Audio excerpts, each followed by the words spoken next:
नमस्कार छ र यहाँको सम्पूर्णलाई सन्ध्याकालीन अभिवादन छ। मैले विभिन्न भिडियोहरू प्रस्तुत गर्ने क्रममा म आज यो दुबईको सिटी पार्क एरियामा आएर यो भिडियो तयार पारिरहेको छु। मलाई आशा छ यहाँले यो भिडियो मन पराइदिनुहुनेछ र मैले अहिलेसम्म प्रस्तुत गरेका भिडियोहरू यहाँले मन पराएर मलाई एकदम हौसला प्रदान गरिदिनु भएको छ र धेरै हेरिदिनु भएको छ। यहाँलाई म कृतज्ञ धन्यवाद दिन चाहन्छु।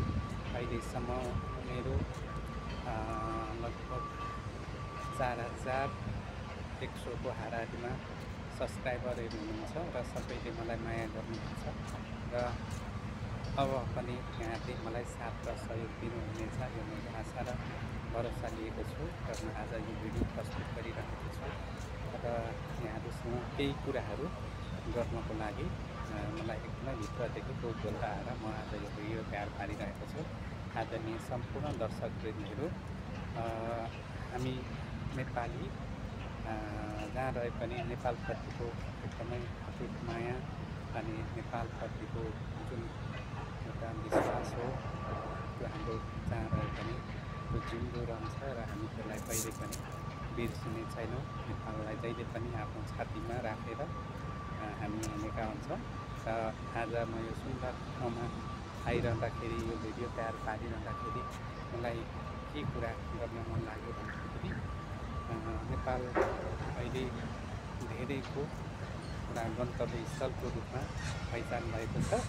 अहिले विश्वका धेरै कन्ट्रीहरूलाई नेपाललाई एउटा घुम्नै पर्ने मुलुकको लिस्टमा अग्रपङ्क्तिमा राखेको छ र नेपालको संसारको सुन्दर देशमध्ये नेपाल पहिलो नम्बरमा आउनुले अझ हामीलाई यसले हौसला प्रदान गरेको छ र हाम्रा केही त्यस्ता पर्यटकीय स्थलहरू पहिचान गर्न आवश्यक छ।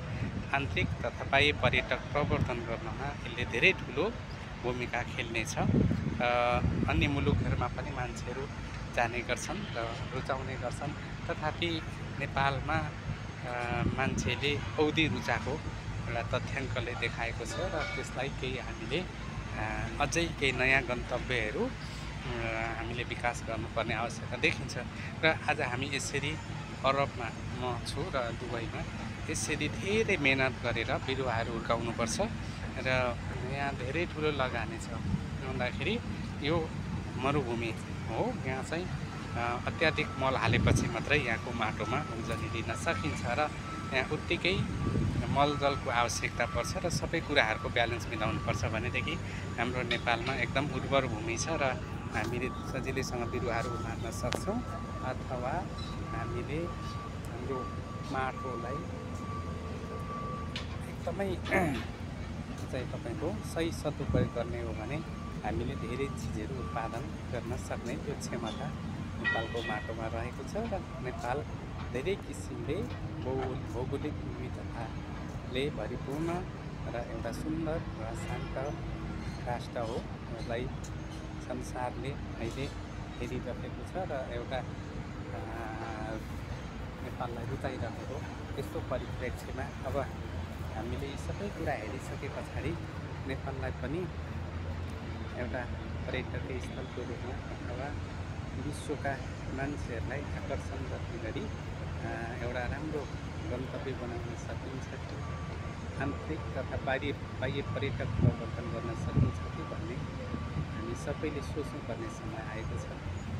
हामीले हाम्रा विभिन्न स्रोत साधनहरूलाई त्यसलाई चाहिँ हामीले पहिचान गर्ने अथवा केही नयाँ गन्तव्यहरू विकास गर्ने र त्यसको पहिचानको लागि विभिन्न किसिमका चाहिँ डकुमेन्टहरू बनाउने र विश्वका मान्छेहरूलाई देखाउने र नेपालको एउटा चाहिँ पहिचानलाई यसरी बढाउने त्यो गर्ने हो भने आज संसारका धेरै मान्छेहरू नेपालमा जान मन पराउँछन्, उनीहरू आतुर छन् र नेपालमा उनीहरू समय बिताउन चाहन्छन्।